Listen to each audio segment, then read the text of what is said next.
According to the World Health Organization, tobacco is the single greatest preventable cause of death in the world today, being a risk factor for 6 of the 8 leading causes of death.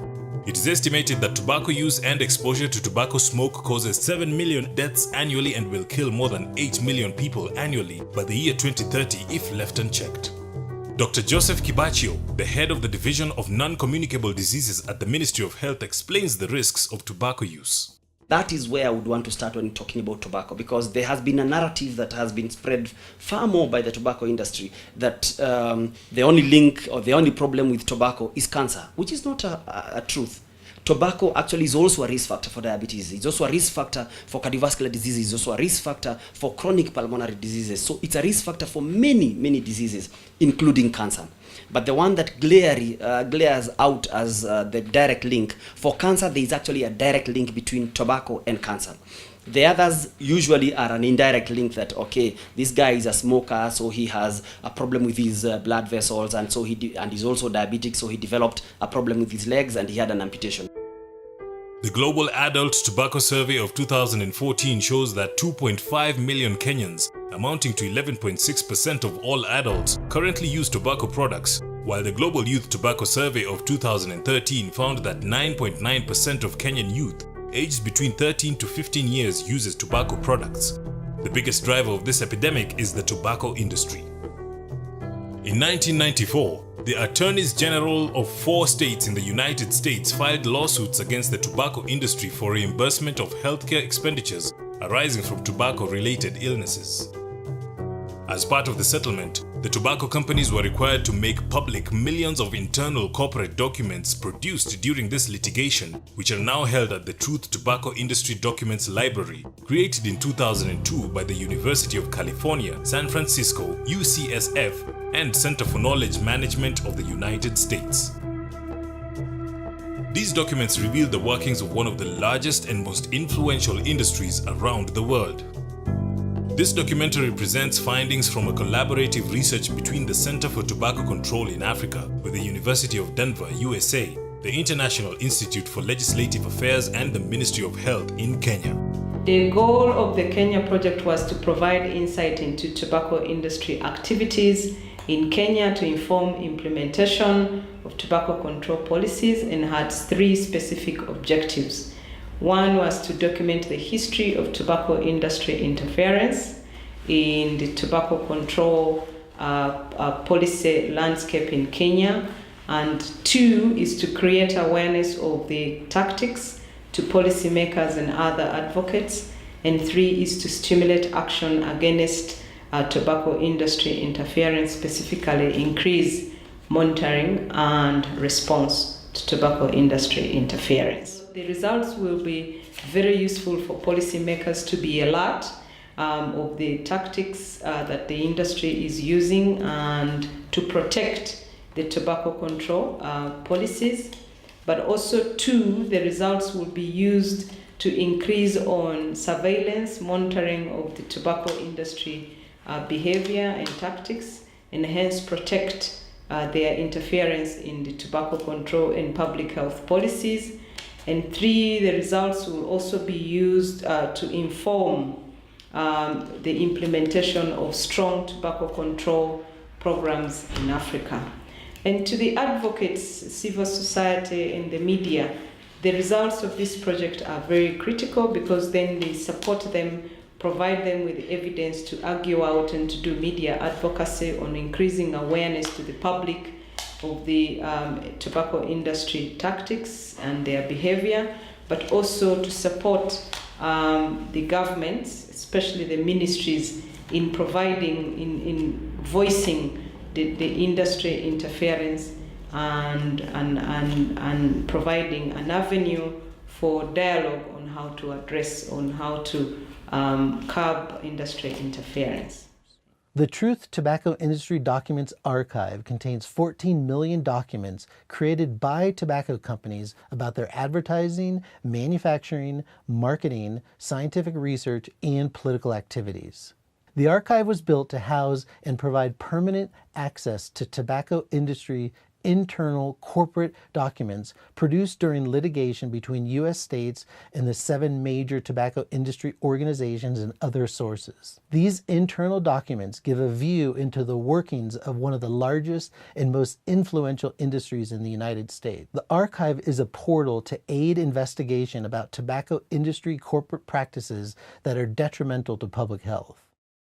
Emma Wanyonyi, the Chief Executive Officer at the International Institute for Legislative Affairs, ILA, explains the importance of this research. I think this initiative is one good example of that, because through this initiative we are able to see, to understand what the industry has been doing over the years, what the industry is doing now, and if we provide this information to the public, then the public can make their own decision about what needs to be done. The tobacco market in Kenya is dominated by 2 main actors: the British American Tobacco Kenya, which controls about 78% of the market, and Mastermind Tobacco Kenya controlling about 20%, with the remaining comprising imports. Evidence from the Truth Library exposes a systematic interference with the development and implementation of public health policies relating to tobacco use by both companies, some dating back to the 1970s and 1980s. Peter Odhiambo, a professor of thoracic and cardiovascular surgery at the University of Nairobi and chair the Tobacco Control Board, summarizes some of the strategies that the industry has used in Kenya. I have identified in my own analysis that they use like 4 Ds. Yeah? One is delay as much as possible any legislation that might come. If anything comes across to you as a country, they want to dilute it as much as possible so that it's not effective. If they still don't do that, they don't succeed, or when they succeed, they still have another D. Derange it completely. Make it look irrelevant. Now, are you saying tobacco is bad? Yes, you'll say it quickly. But they'll tell you, no, but we're providing labor. Your people are being employed. No, but we're providing tax. The government revenue is being boosted. Look at how much tax we pay. And I'll tell you there's a big lie there, because they'll make it look like they want to help you to help them fight contraband tobacco. And it is documented that the tobacco industry itself actually smuggles 40% of the tobacco they produce. So they make it look like the other competitor is the one smuggling. The other hidden competitor is the one who is produced the contraband tobacco. KRA have actually tracked them to a point where you find something entering the market from the factory, loaded for export, goes to the border and is brought back to the country. So that the interferences can be that much, in which case, therefore, your third world status, continent here particularly, is challenged to an extent because your capacity to actually keep on controlling them is also still very low. So that, yes, legislation is one that is actually fight. Having then deranged everything, including your psychology, that you think this guy is giving us money, and you don't even know how much is being repatriated from your own soil. Having done so, they actually now come to destroy the legislation. Delay, dilute, derange, and destroy. In 1993, BAT Kenya's monopoly was under threat from a new entrant, Mastermind Tobacco. BAT Kenya lobbied the government to enact laws giving BAT exclusive tobacco growing zones to prevent poaching of its farmers by Mastermind. Upon enactment of this law, during a visit to London by the then Kenyan President Daniel Moi, BAT's Director of African Operations Mr. Norman Davies sent a fax to the BAT Group Chief Executive Officer Mr. F. Broughton, requesting that he congratulates the President for the move. The government of Kenya has passed a tobacco law which looks as though it will be very successful if properly implemented in stopping poaching and illegal out-of-season growing. The law was actually drafted by us, but the government is to be congratulated on its wise actions. This legislation was repealed years later. By 2004, in the midst of strong efforts from Ministry of Health to enact a comprehensive tobacco control legislation, BAT Kenya and Mastermind Tobacco Kenya put their differences aside and through a public relations company called Gina Dane Corporate Communications, organized a weekend retreat for Kenyan members of parliament at a coastal resort to lobby against the new law. This trip resulted in proposed amendments to the bill, including its renaming from Tobacco Control Bill to Tobacco Products Regulation Bill, which would have weakened its scope and objectives. Following a media expose, their plans were thwarted and their proposals did not see the light of day, and the Tobacco Control Act was enacted in 2007. Emma Wanyonyi speaks on the challenges of enactment of the Act.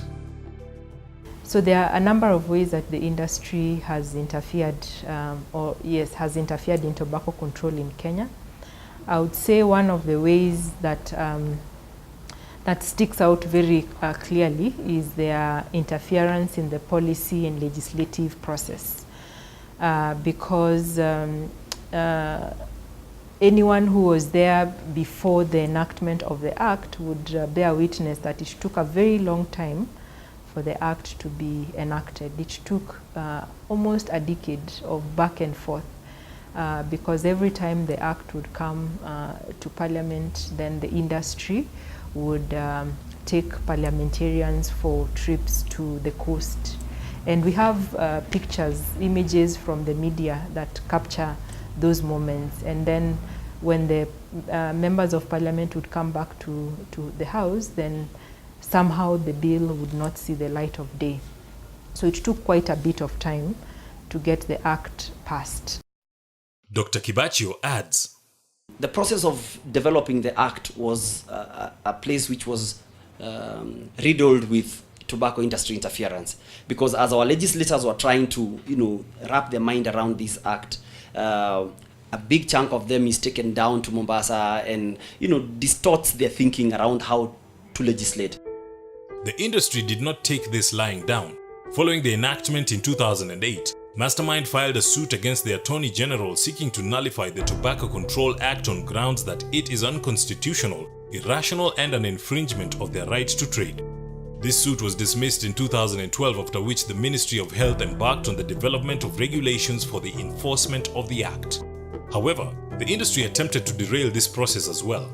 Professor Odhiambo recalls, as we were already putting into place our regulations, word came out that the industry was actually putting aside 100 million Kenya shillings to take our MPs to shop in London or somewhere. It leaked a bit too fast. So people backpedaled and didn't go very far. Having been dismissed at the High Court and Court of Appeal levels, the matter is currently before the Supreme Court, causing further unnecessary delays in the gazettement of the regulations and affecting the effective implementation of tobacco control in Kenya 10 years after the enactment of the Act. Tobacco tax and price measures are a critical strategy for tobacco control. Emma Wanyonyi explains.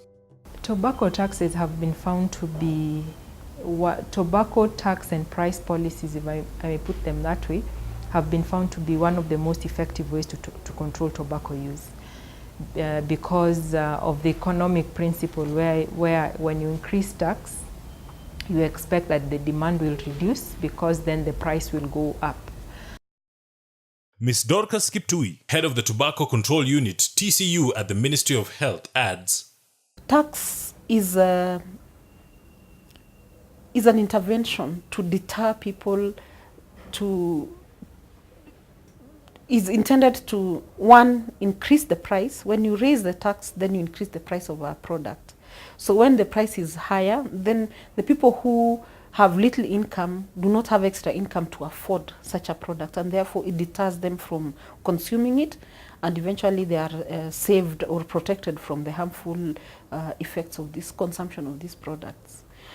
When also it is expensive, children are not able to buy, because initiation of tobacco consumption starts when people do not really understand the harmfulness of such products.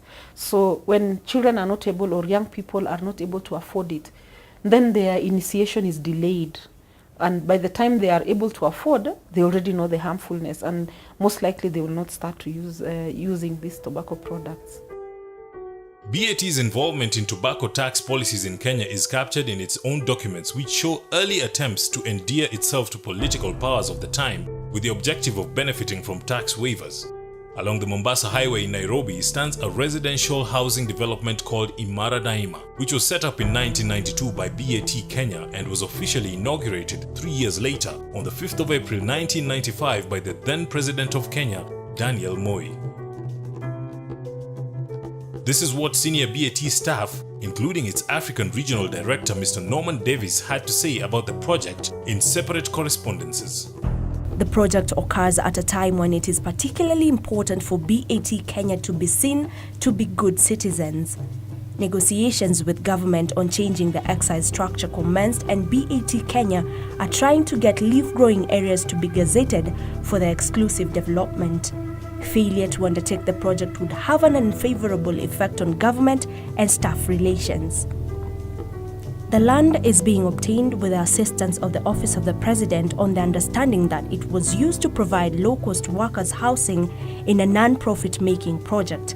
BAT Kenya has received a great deal of favorable publicity from the Imara Daima scheme, and the President has made a number of speeches citing this project as an example for other companies. BAT Kenya will come out of the project with considerable favorable publicity and will finally be able to withdraw from the involvement in housing scheme of staff. Imara Daima is Swahili for strong forever and was derived from BATK's slogan at the time as seen in this company's logo. The success of this strategy is captured in a presentation by the BAT Kenya Corporate Affairs Department in November 1995, which highlights among other company successes as the lowering of ceiling on all duties levied on cigarettes, including excise duty reduction from 18% to 15%, increase on duty on imported cigarettes from 25% to 40%, and an increase on excise only for plain cigarettes, leaving the major brands untouched. The enactment of the Tobacco Control Act 2007 presented a new challenge for the industry as it obligates the Ministry of Finance to use tax and price policies to achieve public health goals envisioned in the legislation. Between 2012 and 2015, the excise tax structure in Kenya was reviewed in line with global best practice and WHO recommendations.